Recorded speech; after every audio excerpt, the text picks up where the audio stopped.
ছদ্মবেশ নিয়ে রায়চৌধুরী বাড়িতে গিয়ে অরুণার কাছে সব সত্যিটা খুলে বলল রোহিত আর ফুলকি। হ্যাঁ বন্ধুরা, এমনটাই দেখা যাবে, তাই সম্পূর্ণ জানতে ভিডিওটিতে লাইক দিয়ে চ্যানেলটি সাবস্ক্রাইব করে দেখতে থাকুন। গল্পের শুরুতেই দেখা যাবে লাবুরা সবাই মিলে একটা দোকানে যায়। তখনই দোকানদারকে গিয়ে ফুলকি বলতে থাকে, দাদা আমরা একটু ফোন করব। তখনই সেই লোকটা বলতে থাকে, ওই তো ওখানে। তারপরে লাবু ভূতের ভিতরে যায়, কিন্তু কিছুতেই ফোনে লাইন পায় না। তখন লাবু আসলেই রোহিত বলতে থাকে, কিরে দিদি, হয়েছে, কাজ হয়েছে? তখন লাবু বলতে থাকে, না রে ভাই, ফোনে তো লাইন নেই। তারপরে লাবু গিয়ে বলতে থাকে, দাদা ফোনে তো লাইন নেই। ওইদিকে তখনই একটা লোক আসে দোকানে, আর এসে বলতে থাকে, সব ফোনের লাইন কেটে দিয়েছে গো। ফোনের লাইনে কি যেন সমস্যা হয়েছে, সেগুলোই ঠিক করা হচ্ছে, বুঝতে পেরেছো? তারপরে সেই লোকটা ওদেরকে সবাই মুখ ঢাকা দেখে সন্দেহ করতে থাকে। ওইদিকে ফুলকি রোহিতকে বলতে থাকে, স্যার আমাদের দেখে মনে হচ্ছে লোকটা সন্দেহ করছে। তখন রোহিত বলে, করলে আর কি করবো বলো তো?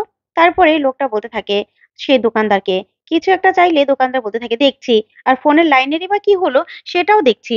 এই বলে লোকটা একটু এগোলেই সে পাশের লোকটা বলতে থাকে, আচ্ছা এগুলো কারা, এরকম মুখ ঢেকে আছে কেন? তখনই সে দোকানদার বলতে থাকে, দেখুন, সন্দেহ করি না, সন্দেহ করে আমার কি লাভ? ওনারা ফোন করবে, টাকা দেবে, আমার টাকা পেলেই হলো। আর কিছুই আমার চাই না, বুঝতে পেরেছো? আর মুখ ঢেকে থাকুক, না হলে যা খুশি তাই করুক, আমার তাতে সন্দেহ করার কি আছে? ফোনের লাইনটার আবার কি হলো আমি দেখছি। এই বলেই লোকটা ভিতরে চলে যায়। ওইদিকে ফুলকিরা সবাই মিলে কথা বলতে থাকে। তখন লাবু বলতে থাকে, এখন আমরা কি করব? কিছুই তো বুঝে পাচ্ছি না। তখনই ঝিনুক বলতে থাকে, আচ্ছা এমন কোনো জায়গায় আমাদের যেতে হবে, যে জায়গায় গিয়ে আমরা সব পরামর্শগুলো করতে পারবো, যে পরের পদক্ষেপ আমরা কি নেব। তখনই হৈমন্তী বলতে থাকে, আমাদের বাড়ি ঘর কিছুই নেই, আমাদের তো দেখছি পাণ্ডবদের মতো অবস্থা হয়ে গেল, আমরা এভাবে ফেরার হয়ে ঘুরছি। তখন রোহিত বলতে থাকে, না না জেঠিমণি, কিছু একটা ব্যবস্থা তো করতে হবে। তখনই ফুলকি বলতে থাকে, তার জন্য তো টাকা চাই। ইস, কিছু টাকা যদি থাকতো। তখনই সবাই বলতে থাকে, হ্যাঁ টাকা কোথায় পাবো? তখন ফুলকি বলতে থাকে, কাজ করতে হবে, আমাদের উপার্জন করে টাকা ইনকাম করতে হবে। তখন এই কথাতেই লাবু বলতে থাকে, কিন্তু আমরা কাজ পাবো কোথায় ফুলকি? আর আমরা কি করে বা কাজ করব? তখনই ঝিনুক বলতে থাকে, হ্যাঁ আমাদেরকে ছদ্মবেশ নিতে হবে, ছদ্মবেশ নিয়ে কাজ করতে হবে। তখন ফুলকি বলতে থাকে, হ্যাঁ কুলুবস্তিতে। তারপর ঝিনুক বলতে থাকে, হ্যাঁ কুলুবস্তিতেও কাজ পাওয়া যাবে, আর বাইরের লোক এসেও কাজ করে, আর জেলে বস্তিতেও। তখনই পিয়াল বলতে থাকে, হ্যাঁ তাই তো, জেলে বস্তি আর কুলবস্তিতে তো মানুষ বাইরে থেকে এসে কাজ করে। তখন ঝিনুক বলতে থাকে, আমার এক পরিচিত লোক আছে, তার কাছ থেকে কাপড় চোপড় আমরা নিতে পারবো, ছদ্মবেশ নিয়ে আমরা কাজ জোগাড় করতে পারবো। তখন ফুলকি বলতে থাকে, ঠিক আছে দিদি, তাহলে আমরা বরং দুভাগে ভাগ হয়ে যাই। তারপরে কিছু লোক জেলে বস্তিতে আর কিছু লোক কুলবস্তিতে গিয়ে আমরা কাজ নেব, সেখান থেকে টাকাও উপার্জন করব। আর ওই রুদ্ররূপের আমরা মৃত্যু ঘন্টা বাজাবো, ওকে কি করে শেষ করব সেটা আমরা ঠিক করব। তখন এই কথাগুলো বলেই সবাই মিলে প্ল্যান করে নেয়। ওইদিকে দেখা যাবে ফুলকিরা সবাই মিলে কুলবস্তিতে যায়। কুলবস্তিতে গেলেই সেখানে দেখতে পায় একজন মহাজন সবাইকে টাকা দিচ্ছে, সবার নাম লিখে কাজ শেষ করে। তখনই দেখা যাবে মহাজনের ছেলে বলতে থাকে, এই শোন না, এখানে না অনেকদিন ধরে বাইরে থেকে কোনো সুন্দরী মেয়ে আসেনি। এই বলে ওরা দেখতে থাকে কোনো সুন্দরী মেয়ে আছে কিনা। তখনই রোহিত, ফুলকি, হৈমন্তী আর ধানু সেখানে পৌঁছে যায় ছদ্মবেশে। তখনই হৈমন্তী আর রোহিত, ফুলকি আর ধানু মিলে সেই মহাজনের কাছে যায় আর গিয়ে বলতে থাকে, মহাজন আমরা বাইরে থেকে এসেছি গো, আমাদের একটু কাজ হলে ভালো হতো, আর আমাদের না থাকার জায়গাও নেই, আমাদের থাকার জায়গা হলেও ভালো হতো। তখনই মহাজন বলতে থাকে, বাইরে থেকে এসেছো? হ্যাঁ হ্যাঁ, আমাদের এখানে তো বাইরে থেকে লোক এসে কাজ করে। তা তোমরা কোথা থেকে এসেছো? তখনই ফুলকি আর রোহিত বলতে থাকে। তারপর মহাজন বলতে থাকে, তোমাদের নাম কি? তখন রোহিত বলতে থাকে, আমার নাম রাজারাম, আমার লুগাইয়ের নাম রানী, আর আমার মায়ের নাম লাক্ষ্মী, আমার বোনের নাম পার্বতী। তারপরেই দেখা যাবে ফুলকি বলতে থাকে, এরা দুজন কাজ করতে পারবে না গো, আমরা দুজনই সব কাজ করে দেব। আসলে আমার শাশুড়ি মা তো কাজ করতে পারে না, বয়স্ক মানুষ, আর আমার বোন ও তো ছোট, তাই ও কাজ করতে পারবে না। তখনই সেখানে মহাজনের ছেলে চলে আসে, এসে বলতে থাকে, কেন, ও কি বসে বসে খায় নাকি? তখন ফুলকি বলতে থাকে, না আমরা আছি তো, আমরা থাকতে ওরা কাজ করবে কেন, আমরা দুজনই সব কাজ করে দেবো, সব কাজ। তখন মহাজন খুব খুশি হয়ে যায়, বলতে থাকে, কি ভালো বলেছে গো, সব কাজ করে দেবে। যাক, তোমাদের তো থাকার জায়গা নেই নাকি? আমি এখনই তোমাদের থাকার জায়গার ব্যবস্থা করে দিচ্ছি। তারপরে দেখা যাবে ধানু আর হৈমন্তী। তখনই রোহিত আর ফুলকিও সেখানে চলে আসে। ওইদিকে ফুলকির দিকে সেই মহাজনের ছেলে এক দৃষ্টিতে তাকিয়ে থাকে। তখন ফুলকি মনে মনে বলতে থাকে, আমি হলাম ফুলকি দাস, বক্সার, রোহিত রায় চৌধুরীর স্ত্রী। আমার দিকে এভাবে তাকিয়ে আছিস না? শুধুমাত্র এখন আমরা বিপদে আছি, না হলে দেখিয়ে দিতাম, তো চোখ দুটো আমি তুলে নিতাম, তুই আমাকে চিনিস না। তারপর রোহিত বলতে থাকে, ফুলকি কি হয়েছে? তখন ফুলকি বলতে থাকে, না কিছু হয়নি। তারপরেই ফুলকি বলতে থাকে, যাক তারপরেও তো স্যার একটা থাকার জায়গা আমাদের জুটলো। যাক এবার ভালো হয়েছে। তারপরে রোহিত বলতে থাকে, হ্যাঁ তাই তো। এবার ভালোই হয়েছে।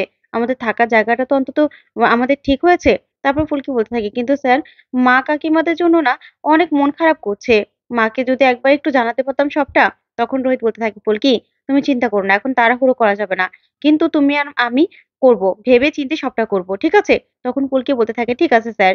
ওইদিকে দেখা যাবে লাবুরা জেলে বস্তিতে যায়। তখনই একজন মহিলার সঙ্গে লাবু কথা বলতে থাকে। তখন মহিলা বলতে থাকে, প্রতি ঝুড়ি ৳৫০ করে পাবে। একটা ঝুড়ি উঠালেই ৳৫০। বুঝতে পেরেছো? তখন লাবু বলতে থাকে, এ কি দিদি? এত কম হলে কি করে হবে? এত কম টাকায় তো হবে না।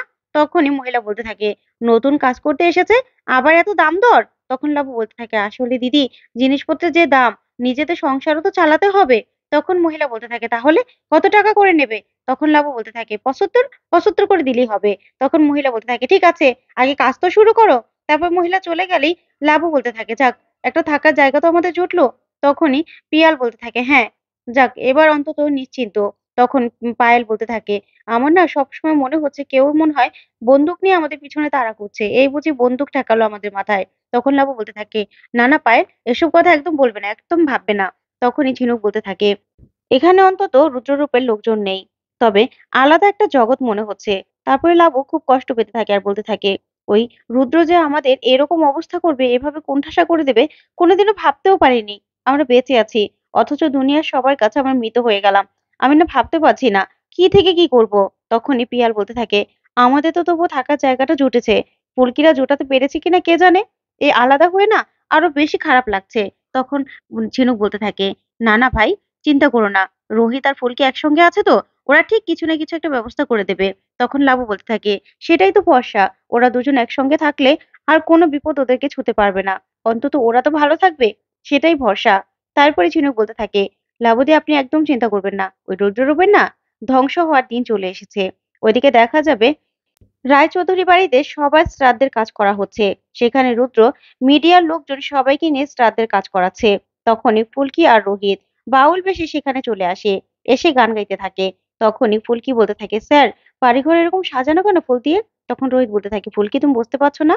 ওই রুদ্র, ওই রুদ্র কি কোনোভাবে কোনো সুযোগ কি ছাড়বে? ও ফুল দিয়ে আমাদের শ্রাদ্ধের ব্যবস্থা করেছে হয়তোবা। শ্রাদ্ধ করছে। দুনিয়ার কাছে প্রচার করে দিচ্ছে আমরা সবাই মারা গেছি। বুঝতে পেরেছো? তখন ফুলকি বলতে থাকে, স্যার মাকে যদি একটু জানানো যেত। তখন রোহিত বলতে থাকে, জানাতে পারবো, তুমি চিন্তা করো না, চলো ভিতরে। তারপরে ওরা ভিতরে আসে। তখনই রোহিতের মা সহ সবাই কান্নাকাটি করছে। তারপরে দেখা যাবে রোহিত বলে ওঠে, মা। তখনই রোহিতের মা চমকে যায়, বলতে থাকে, কে? তখন কাবেরী বলতে থাকে, দিদি বাউল এসেছে গো। তারপরেই রোহিত বলতে থাকে, মা কিছু পাওয়া যাবে? তারপরেই কাবেরী অরুণাকে বলতে থাকে, যাও দিদি, রোহিতের নাম করে কিছু দিয়ে এসো। তারপরে দেখা যাবে ভিতরে চলে যায় অরুণা। ওইদিকে রুদ্র রোহিত আর ফুলকির কাছে আসে আর এসে বলতে থাকে, দেখছো না এখানে একটা শ্রাদ্ধের কাজ চলছে আর তোমরা কিনা ভিতরে চলে আসলে? তারপরে রোহিত মনে মনে বলতে থাকে, না রোহিত, মাথা ঠান্ডা কর, না হলে সবাই বস্তিতে আছে, ওদেরও ক্ষতি হয়ে যাবে। তারপর রোহিত ফুলকি কিনে বাইরে চলে যায়। ওইদিকে অরুণা চাল নিয়ে বাইরে যায়। তখন অরুণা বলতে থাকে, আমার ছেলে ছেলের বউ সবার শ্রাদ্ধ হচ্ছে আজকে, মনে শান্তি নেই গো। তাই আমি তোমাদেরকে ভালো কিছু দিতে পারলাম না। তোমরা ওদের জন্য প্রার্থনা করো, ভগবান যেন ওদেরকে শান্তি দেয়। তখনই ফুলকি বলতে থাকে, মা তোমার কোনো ক্ষতি হয়নি গো? আমি স্যার, আমরা সবাই মিলে ভালো আছি, আমরা বেঁচে আছি। তখনই অরুণা এই কথা শুনে ফুলকির দিকে তাকিয়ে থাকে। তো বন্ধুরা আজকের আপডেটটি কেমন লাগলো অবশ্যই কমেন্ট করে জানতে ভুলবে না।